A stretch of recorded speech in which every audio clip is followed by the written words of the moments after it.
Assalamualaikum warahmatullahi wabarakatuh. Sobat-sobat Guntur Seto, ketemu lagi dengan saya di channel YouTube Pras Guntur Seto. Teman-teman sekalian, udah 2 hari barangkali saya tidak meluncurkan video khusus terkait dengan tema alam pikiran bawah sadar. Teman-teman sekalian, malam hari ini saya menyempatkan diri untuk hadir kembali dan masih konsisten terus membicarakan tema-tema terkait dengan alam pikiran bawah sadar. Rekan-rekan sekalian, dalam beberapa video yang telah saya unggah, saya pernah menyinggung terkait proses atau mekanika doa. Ya, proses atau mekanika doa. Kalau saya tidak lupa barangkali di salah satu video saya ada menyebutkan bahwa syarat doa itu yang utama ada 3. Ya, yang utama ada 3. Apa yang 3 itu? Pertama, asking. Kedua, believing. Yang ketiga, receiving. Asking itu artinya meminta. Mintalah. Believing itu artinya percaya. Percayalah bahwa doa kita itu didengar. Yang ketiga, receiving. Receiving itu artinya terimalah apapun hasilnya dan jangan ributkan. Barangkali sesuatu yang kemudian harus kita terima itu tidak persis sebagaimana yang kita mohonkan. Gak masalah, karena sesungguhnya Tuhan Allah yang Maha Kuasa itu sangat bijaksana dan adil. Dia tahu persis apa yang terbaik buat kita. Demikian kira-kira teman-teman. Di tema ini saya ingin sedikit membahas mekanika sebuah doa atau permohonan. Barangkali kita sering ketika kita baru mengucapkan doa atau permohonan, kemudian kita diganggu oleh sebentuk pemikiran sangsi, khawatir dan takut. Dan percayalah, itu niscaya terjadi dalam diri setiap orang dan itu manusiawi. Ya, sangsi, khawatir dan takut kalau doa kita ini tidak dijawab, tidak didengar dan tidak diijabah. Kan itu manusiawi, teman-teman. Tapi saya ingin mengajak kita semua untuk menyadari bahwa kendatipun itu semua manusiawi, kita harus sadar betul untuk menghindari 3 hal yang tadi. Yuk kita mulai belajar, jangan takut, jangan sangsi dan jangan khawatir atas doa dan permohonan kita itu kepada Tuhan. Karena Tuhan itu Maha Kaya, Maha Adil, Maha Bijaksana, Maha Mendengar. Jadi apalah artinya permohonan kita itu kalau dibandingkan dengan kekayaan Tuhan yang melimpah ruah seperti ini. Mungkin filosofi itu bisa mendasari diri kita untuk bisa membangun sebuah keyakinan bahwa di atas keyakinan itu tidak ada kesangsian, tidak ada kekhawatiran, dan tidak ada ketakutan, karena Allah memang benar-benar maha kaya. Oke. Berikutnya teman-teman, setiap doa, setiap permohonan itu pasti ada yang kita mohonkan. Bentuknya pasti materi. Misalnya materi itu kita contohkan saja sebuah mobil baru. Kita tahu hari ini kita itu hidup di alam materi, maka kita wajar menginginkan materi. Hanya persoalannya kita harus mengerti betul sebenarnya hubungan materi yang kita inginkan dengan doa yang kita mohonkan ke Tuhan itu hukumnya bagaimana. Ini kita harus paham betul.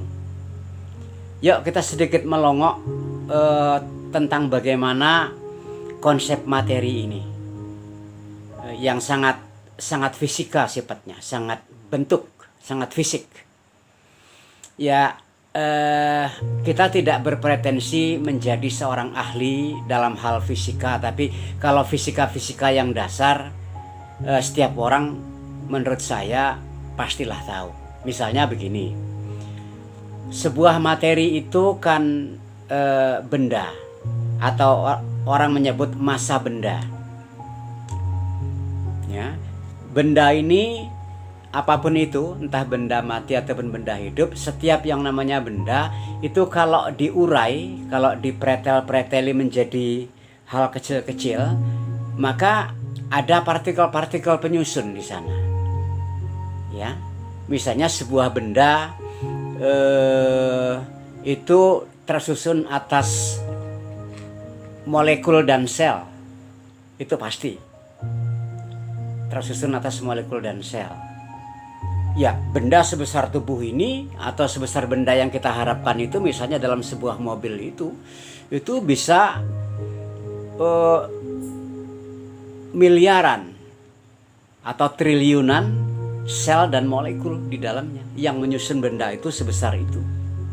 Oke. Kalau kita ambil satu molekul dari yang miliaran molekul itu, maka dalam satu molekul itu pasti ada partikel penyusun, disebut atom. Atom. Nah, dalam satu benda yang seukuran benda yang kita inginkan itu mungkin terdiri dari miliaran bahkan triliunan atom. Nah, kalau kita ambil satu buah atom, katakanlah begitu mudahnya, kita ambil satu buah atom menurut ilmu fisika, ya, di dalamnya terdiri dari 3 partikel utama. Ada proton, ada neutron, ada elektron. Ya, ada proton, ada neutron, ada elektron. 3 partikel utama ini membentuk satu satuan listrik. Ya, karena yang namanya proton dan neutron itu menjadi bagian positif, daya positif atau gelombang positif, dan elektron itu gelombang negatif yang dalam mekanikanya satu atom itu, ya, sang elektron berputar dalam kecepatan yang cukup tinggi, ya, mengelilingi inti atom. Inti atomnya itu di dalamnya ya proton dan neutron.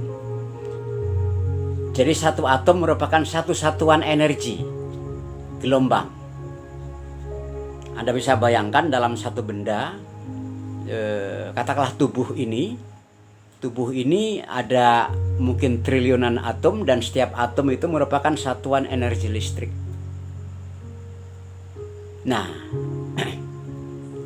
Nah kemudian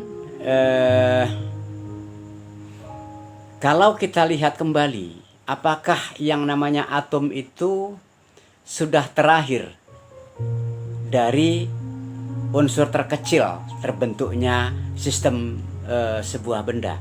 Ternyata menurut ahli fisika modern, seperti Max Planck dan Stephen Hawking, itu ahli fisika modern, mereka menyebutkan atom itu belum terakhir. Di bawah atom itu ada zat penyusun yang namanya kuanta atau kuantum. Sebagian orang menyebutnya quark. Apakah kuanta, kuantum, dan quark ini sudah yang paling akhir? Ukuran yang paling akhir dari elemen-elemen tersusunnya sebuah benda. Lagi-lagi menurut fisika modern, Max Planck dan Stephen Hawking, belum. Ternyata di bawah kuanta ini atau kuantum ini masih ada apa yang disebut dengan energi gelombang atau vibrational energy. Energi yang bervibrasi, bergetar dia. Inilah yang disebut dengan gelombang elektromagnetik juga. Di level ini juga disebut gelombang ether. Ya. Nah, di level gelombang ini, gelombang energi getar ini, apakah sudah yang paling terakhir? Para ahli fisika modern menyatakan, belum. Di bawah ini masih ada yang namanya elemen cahaya. Mereka menyebutnya sebagai lights, cahaya. Nah, setelah cahaya, orang bertanya, apakah sudah terakhir? Di sini para ahli ilmu fisika, baik fisika klasik dan modern, itu terbungkam, tak berbicara, tak sanggup berkata apa-apa. Mereka speechless. They cannot say anything. Maka sepertinya kita bisa jadikan ini sebagai pedoman. Level terbawah, ya, level yang paling bawah asal mula dari semua keberadaan ini, sementara waktu kita bisa simpulkan sebagai cahayalah awalnya. Mungkin nanti di teori kesufian juga kita akan ketemu bahwa sesungguhnya cahaya merupakan sumber bebakalan apapun yang terhampar di semesta raya ini. Oke, ini kira-kira saya hadirkan untuk pengantar saja, kaitannya dengan tema dan materi yang kita bicarakan malam ini. Oke, kalaulah pada derajat tertentu setiap yang namanya benda itu ya melintasi bentuk-bentuk molekul, atom, kuantum, energi getar atau vibrasi, kemudian cahaya, maka apa kaitannya ini dengan tema yang kita bicarakan? Nah, saya ingin mengatakan begini, agak berteori sedikit. Katakanlah tadi kita menginginkan sebuah mobil. Kita tahu dalam mobil itu penjelasannya, rangkaiannya persis seperti yang saya bilang. Benda itu kita inginkan. Artinya dia ingin kita tarik menjadi benda nyata dalam kehidupan kita. Ingat, dalam beberapa video juga saya mengatakan setiap yang namanya permohonan, doa, dan keinginan itu sebenarnya pada saat yang sama itu sudah dijawab dengan jawaban yes dan iya. Tapi dia masih dalam bentuk gelombang di semesta raya ini. Persoalannya, apapun itu yang kita inginkan, misalnya mobil, sudah diijabah sesungguhnya pada saat kita mengatakannya dan menginginkannya. Tapi jangan senang dulu, masih dalam bentuk gelombang di alam semesta ini. Nah, kita butuh menariknya. Di sini ketemu nalarnya. Kita butuh menariknya dari alam gelombang yang sudah yes itu menjadi alam materi. Kita tarik ke alam materi. Makanya kita harus memanggilnya. Nah, kenapa juga saya katakan tema malam ini mekanika.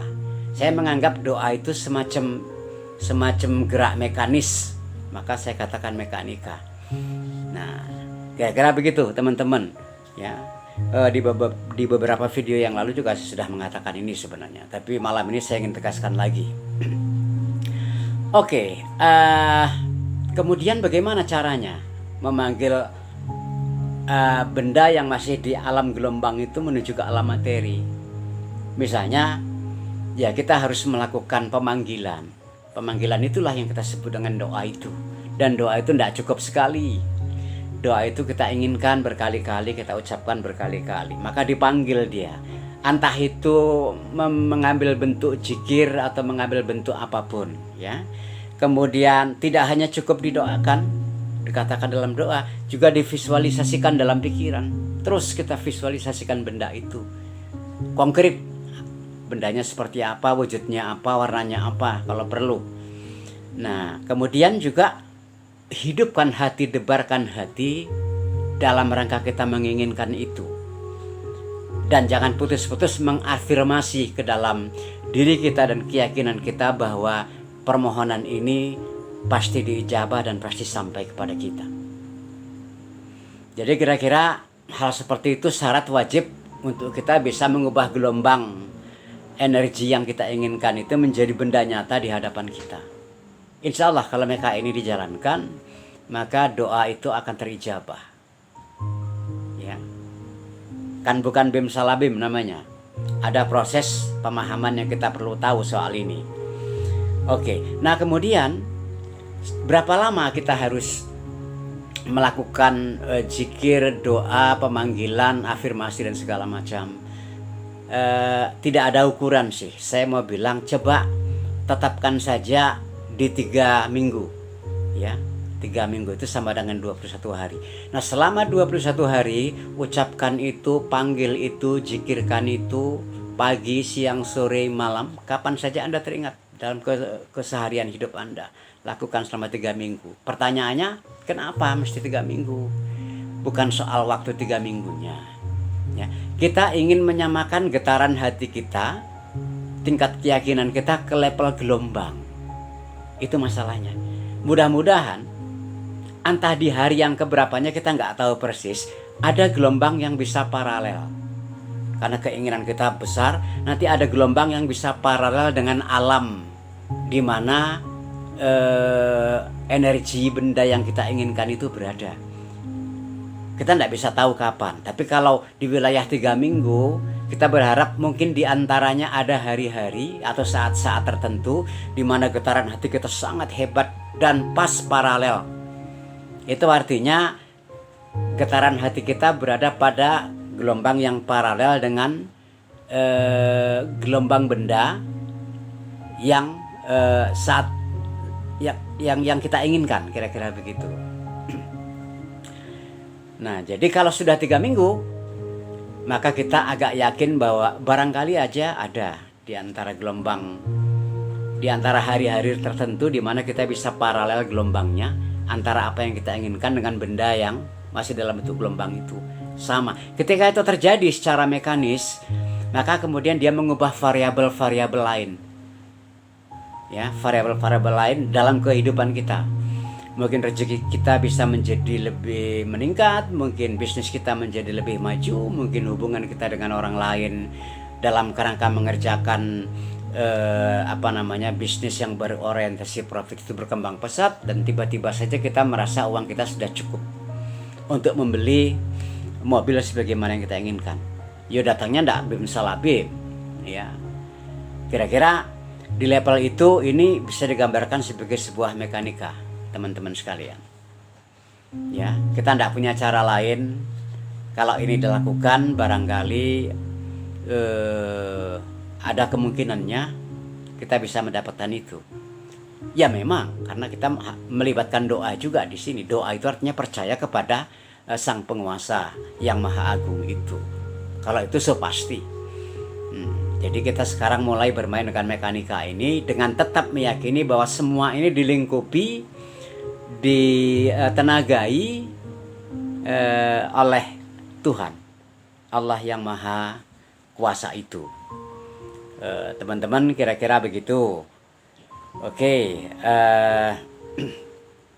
apa lagi ya kira-kira kalau kita sudah melakukan hal seperti itu dan serius betul melakukannya, insya Allah saya pikir akan ada proses yang lebih cepat.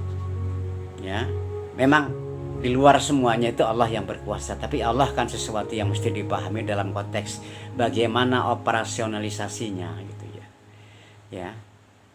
Saya pikir itu teman-teman, andai kata misalnya Anda suka dengan luncuran-luncuran video saya mohon Anda bantu channel ini, channel Pras Guntur Seto itu dengan menekan subscribe ya, untuk Anda berlangganan. Kemudian di sebelahnya ada gambar lonceng, ditekan sekali, kemudian tekan sekali lagi, nanti akan ada semacam lonceng berdering. Itu artinya setiap kali saya mengunggah video, Anda akan terkabari terkait dengan itu. Teman-teman, saya pikir itu saja yang saya ingin sampaikan. Usikum wa nafsihi bitaqallah. Assalamualaikum warahmatullahi wabarakatuh. Salam bawah sadar. Amin. Amin ya rabbal alamin.